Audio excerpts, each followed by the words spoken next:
Helen Wheatley, and myself, TJ Johnson here. I expect David Ayal will be joining us.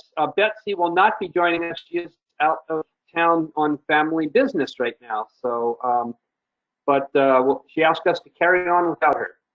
Of course, we're recording this recording this meeting as well, video, audio, etc. Also with us tonight, beyond the supervisors, we have our executive director, Sarah Moorhead. We have staff, Leah Kellogg. We have our counsel, Ben Cushman from Deschutes Law Group, Jean Fike from the State Conservation Commission, and Elena Reynolds from the Department of Ecology. Did I miss anyone? I think I got everyone here. Hopefully. Okay. So the first item of business is approving our agenda. Are there any changes from either board or staff? And if not, I would entertain a motion for approval. So moved. I'd like to add one thing to the agenda. Apologies. Go ahead. What is it, Sarah? Yeah, I would like to add a small budget adjustment as we're spending down our 2020 budget for consideration by the board. Okay, so this would be a budget modification. Is that what you're asking for? Yes. Okay, let's add that after our COVID-19 update. That'll be our new number 7, and then everything else will bump down one number from there. And we'll handle that before executive sessions. Okay, with that modification, Helen has made a motion to approve, I guess, the modified agenda. Is there a second? Yes. Yeah, I'll second. Doug has seconded. Okay, roll call vote. Helen? Aye. Doug? Aye. And chair votes aye. We have approved our agenda. Next item here is our consent agenda. We have 2 items on consent tonight. We have the minutes from the October 22nd board meeting, and we have a shellfish cost share contract number 11439. Those are 2 items on consent, and I will entertain a motion on our consent agenda. Go ahead, Helen. You look like you're all wrapped up to do it. Moved. All right, so moved again. Moved by Helen. Is there a second? Second. Seconded by Doug. Roll call vote. Helen? Aye. Doug? Aye. And chair abstains because I was not at the meeting on the 22nd. I'm fine with the shellfish, but because we're doing those as a group, I'm going to abstain from the consent agenda. Yeah. So it has been approved with 2 yays and a abstention. David just jumped in during your discussion, so he now needs to vote to get above 50%. I was about to recognize him, but I didn't see him until after the vote. Is it okay to include him on that then, Ben?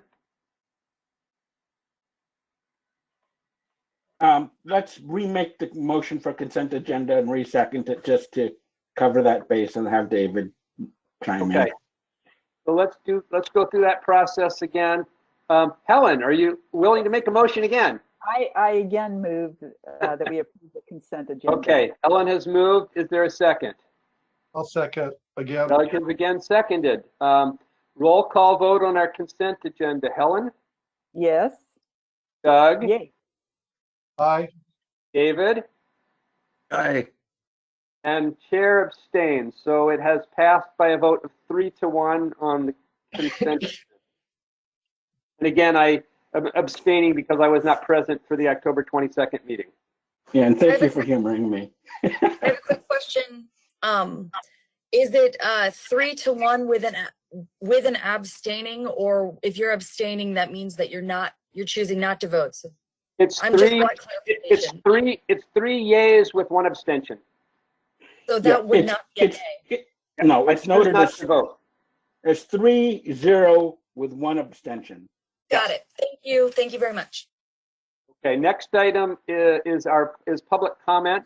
Is there anyone that wishes to make public comment to the board this evening? I don't think we have anyone on the call to do that. So I will close public comment. We will move to partner reports, item 5. First up is the State Conservation Commission. Jean. Hi, not too much new to report, although I'm happy to take any questions. 2 upcoming events of interest. I think you're aware on Saturday, this coming Saturday, day after tomorrow in the morning, there is a statewide webinar on potential changes to conservation district elections. It's part of a series and an ongoing conversation, and it's been pretty interesting so far. So if you're free Saturday morning, I encourage you to join. The other thing is of course, WACD's meeting is coming up. I'm sure Doug will speak to that. But as part of that, of course, the commission meeting will be December the 3rd. One of the things that is expected to occur at that meeting is that the second half of the fiscal year allocations for implementation funding and engineering support are expected. We expect it to be at the full budgeted amount, but of course that's up to the governing body, and we'll see what they say. But that'll be December the 3rd, and I'm happy to take any questions. Questions for me? It's good to see that the economic projections are way better than they were just a few months ago. It went from, I think, 8 billion to 4 billion to almost 2 billion. I mean, that's still a lot of money. That's a good trend line. Yeah, fingers crossed. We're hearing mixed signals, but that is very encouraging. Okay, thanks, Jean. Let's move then to WACD and NACD. Doug sent out some written reports for us. Doug, do you have anything to add to the written material?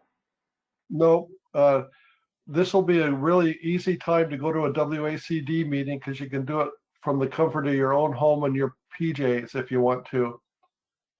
So it's a first. We'll see how it works. The agenda is on the WAC website. And NACD is going to have an election for Pacific Coast officers early December. They haven't set the date exactly yet.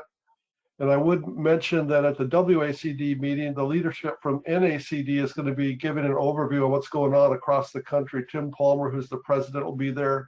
Michael Crowder, the president-elect, will be there. He's from Benton Franklin, or excuse me, he's from Benton CD. And then Kim LaFleur from Massachusetts. And to me, the interesting thing about Kim LaFleur is I think she's going to be the first female NACD president. If you look at the history, there's never been a female that's been lead. So that'll be pretty cool, I think. She's an aggressive, smart, sensitive woman. That's my report. If you have any questions after looking at the the written part, let me know. I did have a question, Doug, based on an email that Sarah forwarded to me. You had asked that we talk about funding or membership for the Washington Conservation Society. Do I have that right, WCS? Yes, it's a 501c3 that we can get money from private entities through them. That's one of the main functions. It's not it's affiliated with the WACD, but it's a separate entity. And I should announce that we were just awarded a grant from them today, and it's kind of an awkward situation because we weren't a member. We couldn't accept it, or they couldn't offer it to us. But because I'm a member, they offered it to Thurston CD through my membership. The membership costed $135 a year. It was budgeted last year. And I'm obviously a little bit biased. I think it's a good way to support Envirothon and many education grants. And Sarah might have something to add too. I have a question. How much was the grant that we were awarded? I didn't see the grant. I abstained from voting on it or even looking at it. Okay. So I wouldn't be biased. Sarah could probably answer that one too. I do have a bit to add on that one, Doug. I don't have that number right in front of me, but I can look here and pull that up in a moment. So I did do some digging into that because we do factor the dues for the Washington Conservation Society into our annual budget as part of our dues and membership fees. I asked Susan about that, and she said that we haven't received the invoice to pay the dues for this year, but that she does expect, she has that in the budget still remaining that are unpaid. So she's preparing right now to put that in our next check run with a purchase order and requesting that they send us some sort of invoice or bill for that membership fee. So perhaps it was sent to us and went to the wrong person or didn't make it all the way here. But yeah, so that was the error there in the payment and in the membership fee. And I will follow up with more information about the specific grant. It went through our South Sound Green program to fund some of their educational activities with K-12. Thank you. And just to be clear, because it's already in our approved 2020 budget, we don't need to take any further action on that this evening because it's in the budget. Yeah, I'd add too, I think it's fair to question whether we want to have a membership in various organizations or not. I think that's legit. Anything further on that issue? No. Then let's move to our next report. Department of Ecology, Elena. Hello. Can you hear me? Yes.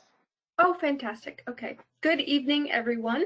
I had 2 items I wanted to run by you all this evening. The first of which is that I am working on a mailer jointly with Thurston County Public Health and Social Services with their environmental health specialists to put out some educational and outreach mailers to educate the public on what causes specifically bacterial pollution, but there is some sediment pollution information in there. And I also reference the Thurston Conservation District, and advise them to contact either Karen or perhaps Sarah as well. It's still in draft mode, but basically I am saying that the Conservation District can help citizens with on-site stormwater infrastructure, native plant care, noxious weed control, fresh water and marine shoreline management, and I can go slower if that's more helpful. Supporting forest health, preserving farmland, water conservation and energy saving, managing animals and other resources, and also help with applying for state and federal grants. I wanted to run this by you all, see if you have any objections or other such. I also mentioned your mission, which is to help the citizens of Thurston County in preserving land and conservation efforts. This is Doug. I would applaud you for including us in those things. I think that's just crucial that the other partners encourage the other partners. So thank you for that. You are welcome. Although I am new, I'm under the impression that our program, our non-point pollution specialists, really rely on the partnership between us and our CD local partners. So thank you for what you do, what you all do. Does anyone else have any comments before I move on to my second item? I have a quick question, Alina. This is Sarah. Would you mind just sharing a draft of that final outreach material with our staff, and we'll just make sure that all the language in there, really fits exactly all of the district language and messaging? Of course, I would love your input. I will make sure to send you as well as Karen a final draft when I'm finished. Thank you. I really appreciate that, Alina. I appreciate your input. Okay, so the next item has to do with the specific earths we received in Rochester, Rochester. Please correct me.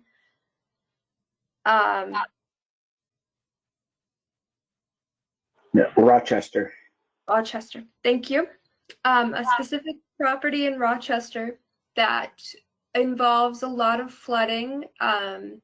This woman has a barn that continually floods. There's no livestock. It is historically farmland, and she's had some issues with it flooding, and she's struggling to find a way to have that issue resolved. And I thought that you all would be a perfect resource for her.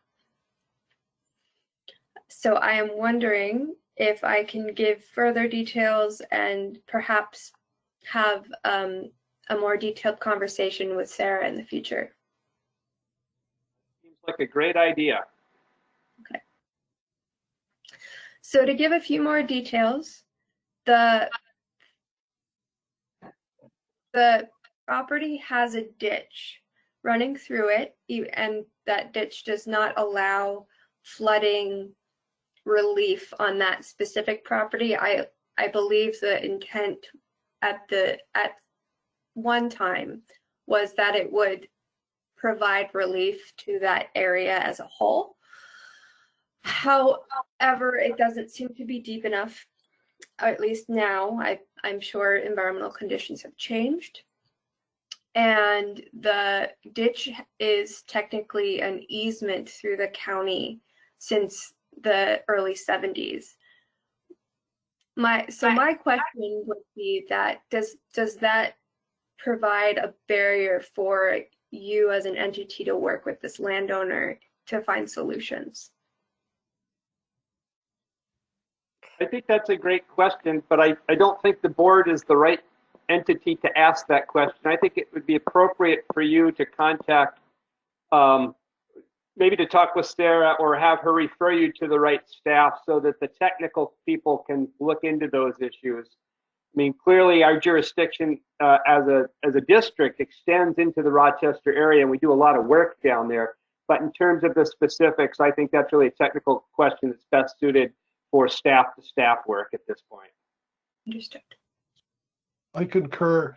I would point out, though, in my past life, there were ditch districts in that part of the county that are kind of almost extinct and not used much anymore. So y'all might check about that too. But TJ's right. Staff can handle it.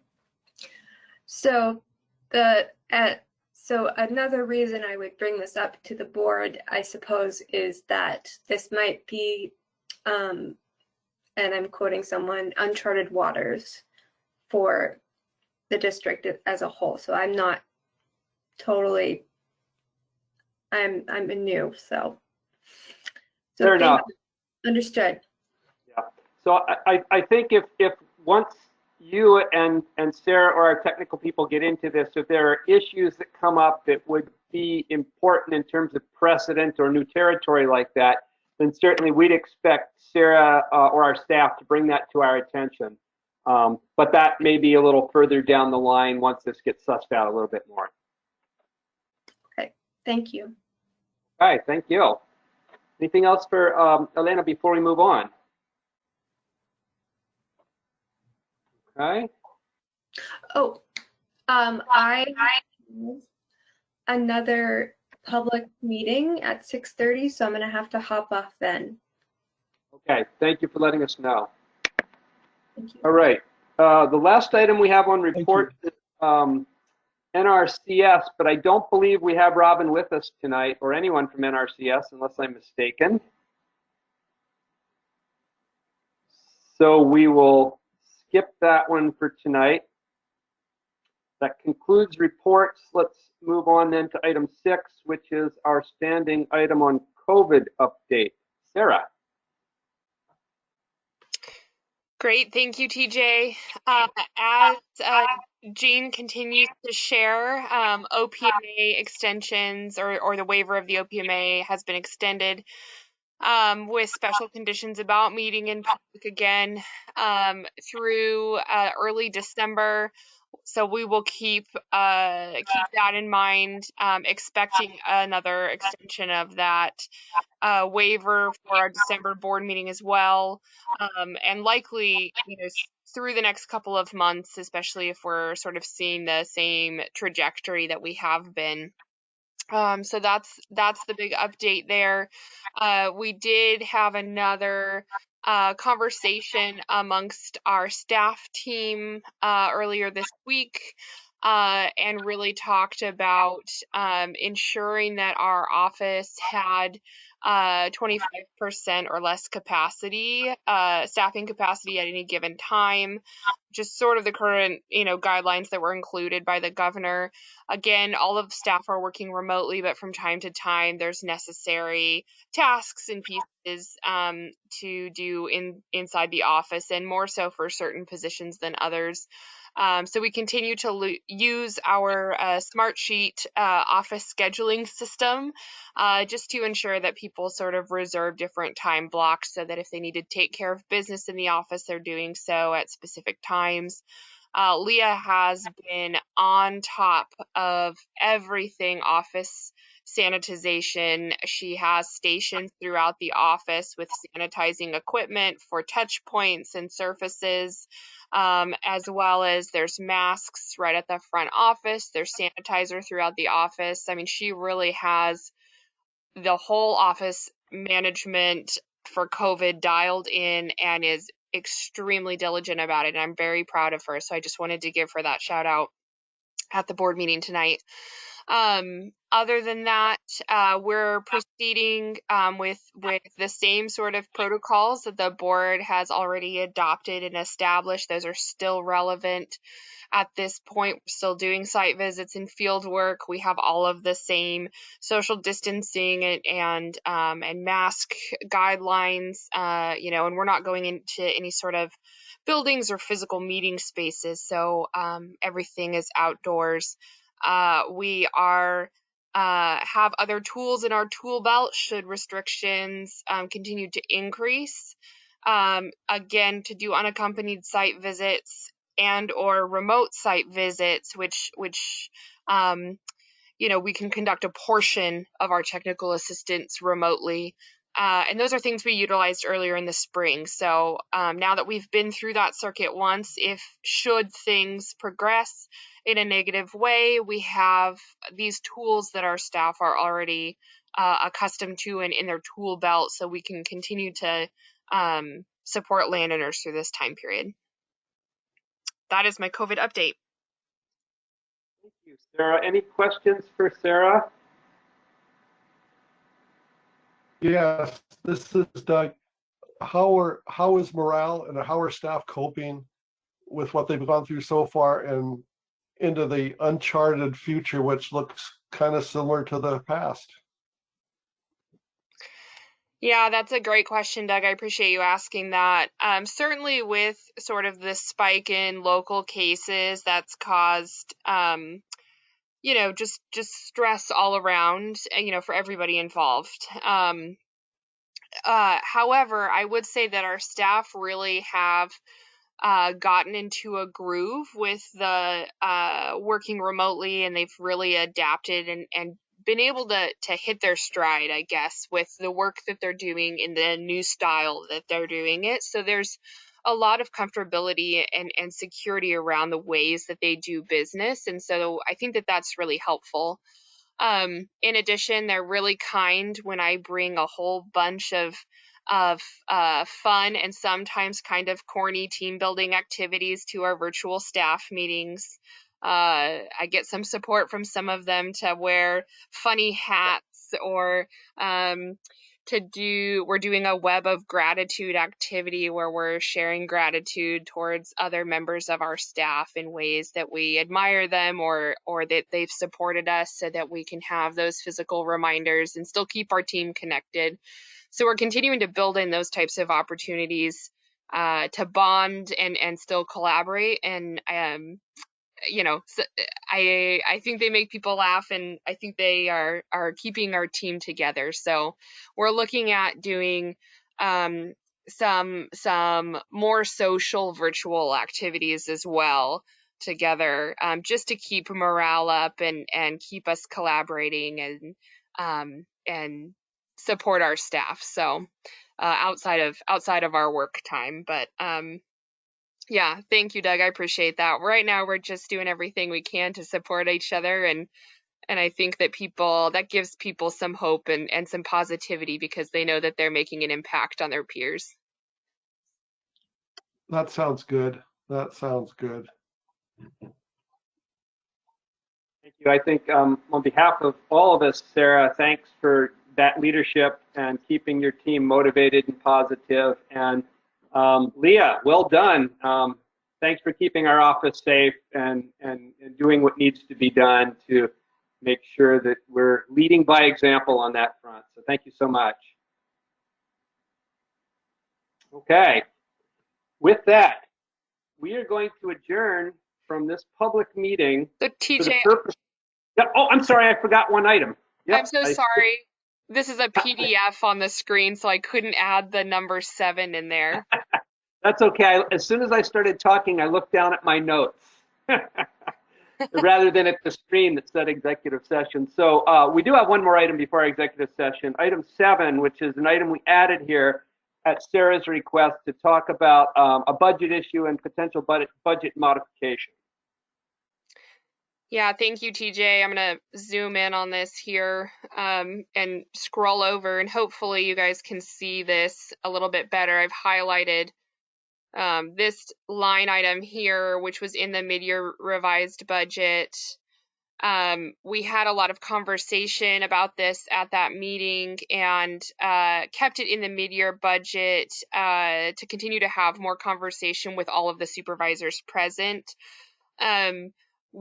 Staff have completed this activity in terms of getting a tablet for supervisors that were interested and getting it set up.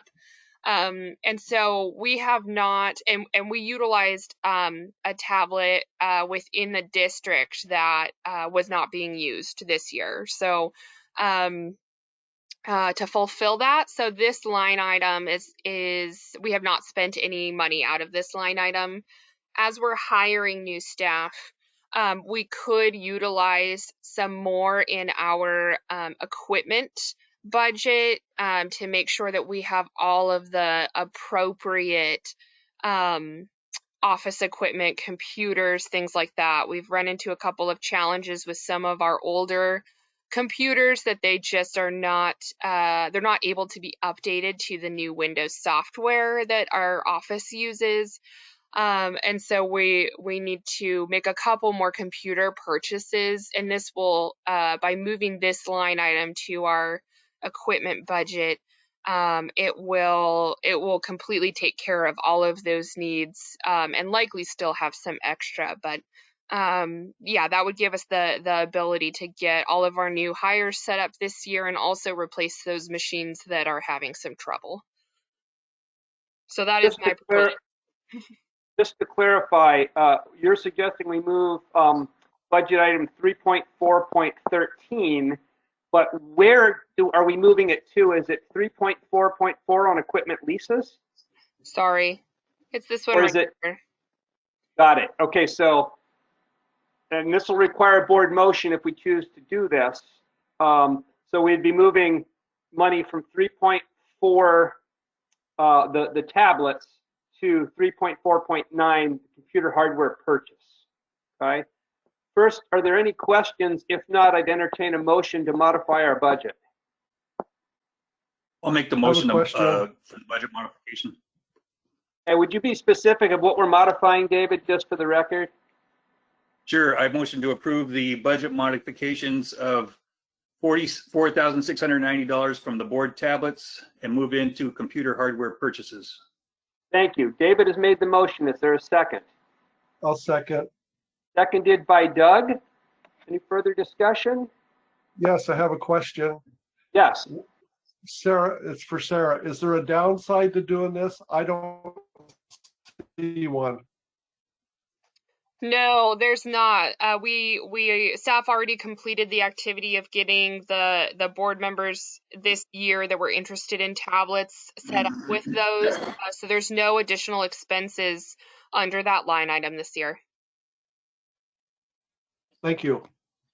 Okay.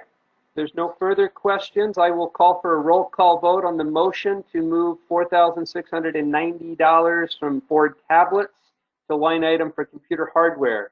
I'll start with the maker of the motion, David. Aye. The seconder, Doug. Aye. Ellen. Aye. And chair votes aye. That motion has passed unanimously, and we have modified our budget. Thank you. Now we will move to the first of our 2 executive sessions. This executive session is to discuss the performance of our executive director. This is permissible under RCW 4230-110G. The process here is we have a separate link that has been sent to us by Jean. We will move into that room for the purposes of an executive session to last no more than 30 minutes. At which point we'll end that executive session. I will come back and announce in public session that we will then move into our second executive session, which is to review the performance of our legal services contract with Mr. Cushman.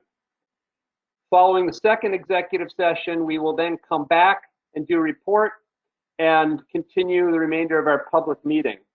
The people who will be attending our the first executive session will be all of the board members, our executive director for part of the session until we ask her to leave for a little while so we can talk, and Jean from the State Conservation Commission. We will not have staff, or I don't think we need legal counsel at that either. I agree. I'd rather not be in that unless you need me, and I will stay in this room waiting. Yeah, that's what I thought would be best. And then, so it's now 6:02. We will move out of our public session, again, for an executive session to last no more than 30 minutes.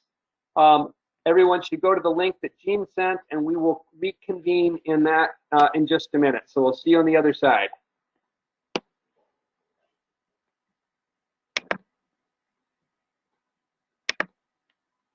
And go ahead and mute the one you're on now so it doesn't pick us up.